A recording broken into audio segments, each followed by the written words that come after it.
I've been using the Apple Watch Series 7 for 1 week now, and even though I was extremely underwhelmed with it when Apple announced it, and a bit disappointed once we did our hands-on comparison against the Series 6, the 5, and the 4, since then, it has actually surprised me in multiple ways. In this real-world honest review, I'm going to be skipping most of the specs since you've likely seen them already anyway, and focus on what stood out to me most when I was using this watch day to day, both the positives as well as the negatives, and I'm going to cover all the little details that most reviewers didn't touch on at the launch day of these watches when a bunch of reviews came out, and then finish off if the Series 7 is actually worth it or if you should just wait for the Series 8. I've been wearing Apple Watches ever since the very first Series 0, and I've upgraded every single year until last year, that is, where the Series 6 was such a minor update for me personally that I broke that cycle and ended up returning the Series 6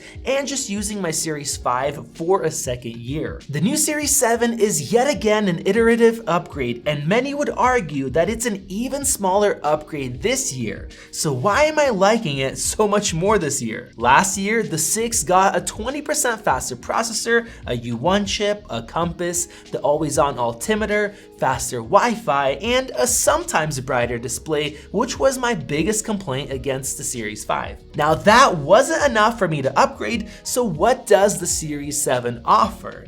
Well, there are no new health features, the storage is the same, and even the S7 processor is just a rebranded S6. Apple even said that the battery life is the same, but we know that their consistent yearly claims of 18 hours can vary greatly in real-world use, and that is exactly what I experienced.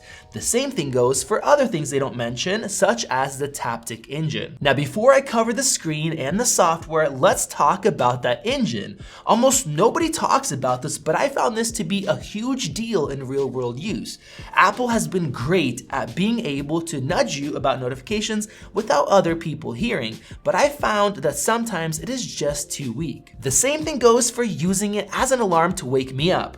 Who knows, maybe I'm just a lot less sensitive to the vibrations compared to other people, but one thing is for sure, the Series 7 has a much stronger Taptic engine than my Series 5 and the earlier Apple Watches, and after using this for a week and then putting on my Series 5 for today, it is a substantial difference. This makes me want to start using it as my daily alarm, which I rarely used before, and that, along with the faster charging and better battery life, will likely push me over that edge. Apple really focused on the faster charging feature with this watch, and that just 8 minutes gets you a full night of sleep tracking, and that the watch charges 33% faster as well. Now, battery life has always been an issue with Apple Watches, and though most of the time I can get through a full day, some days when I'm really using it more, my Series 5 will die before bedtime. When I saw that Apple quoted the same 18 hours of battery life, I was disappointed, especially after they said that the screen is 50% thicker. I thought, how often do people break their screens? I am super tough on mine, and it has never been an issue. It's been super strong, but many people complain about battery life. So much so that people will actually go and disable the always-on displays to help. So why not use that extra space for a bigger battery instead of a thicker screen? Well, it turns out that Apple did increase the battery capacity with these new watches. The 41mm has the biggest improvement, but it is still there with the 45mm. That, with the fact that the chip is more efficient than my S5, and this watch is brand new, made a noticeable difference in battery life. And now that we have fast charging, I will end up using sleep tracking as well. Now, the other big thing they pushed is the display. At first glance, it seemed nothing like the 20% larger that they talk about and their product images show online on their website. I found that it really depends on what apps and which watch faces you use. Some have almost no difference difference, but others are very noticeable. In reality, the bigger screen is not a reason to upgrade, but Apple's software limitations might actually be.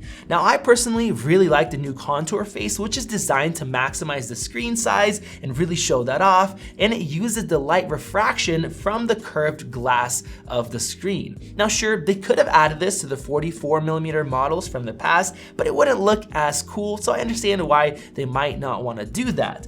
But the modular duo watch face is a serious ripoff. This face allows for 2 full width, really detailed complications like stocks, for example, and none of that info bends into the screen curve like with the contour face, so why not add a ever so slightly smaller version for the older watches?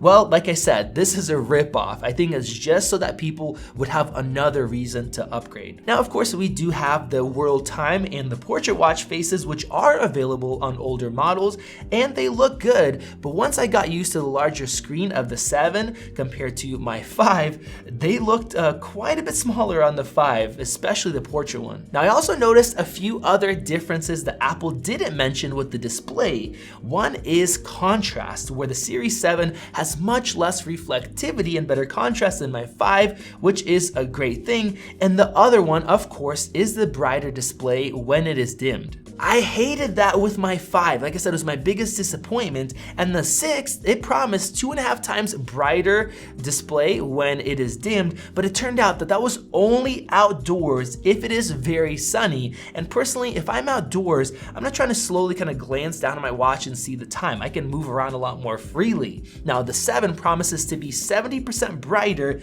and the key thing is indoors when the watch is dimmed, and that is definitely noticeable, especially with particular watch faces. The Portrait watch face shows almost no difference, but more minimal ones like California are dramatically brighter. It's almost like the Series 7 doesn't even dim, or it barely dims when you're using this.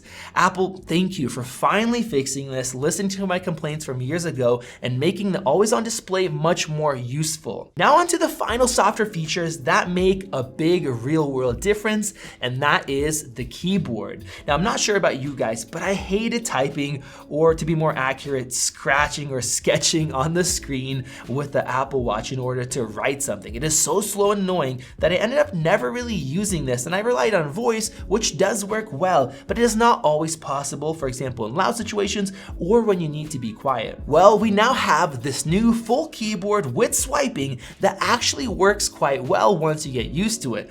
Once again, I do think that they could have made this work on a 44mm watch, but of course, Apple is not giving that to us. These legitimate upgrades and software limitations with the 6 might actually make it worth upgrading from a 6 to a 7 if money is not an issue for you at all, but for most people, you shouldn't do it. Now, coming from a 5 though, where your battery was worse from the start and it is now wearing out like mine is at, for example, 86 capacity, it's now a way more logical thing to upgrade to a 7 than I thought at the launch of this watch, and of course for Series 4 owners, it's an even bigger upgrade. The main question is if you should wait for the Series 8, which will almost certainly be fully redesigned. Well, if you're on a budget and you only upgrade your watch every 3 to 5 years, I would say try to wait another year if you can. Now, if you upgrade more often, or if you might not like the upcoming square edge design, I say go for it, buy the Series 7. The improvements are a lot bigger than I expected at the launch of this watch, and overall, the Series 7 is a much more useful upgrade than I thought before, at least for me personally. If you are wondering how the SE compares to the 7, go ahead and check out our full comparison right over there, and click above to subscribe if you guys want to help us reach our goal of 1 million subscribers and to see more videos like this one. This has been Max, and I will see you in the next video.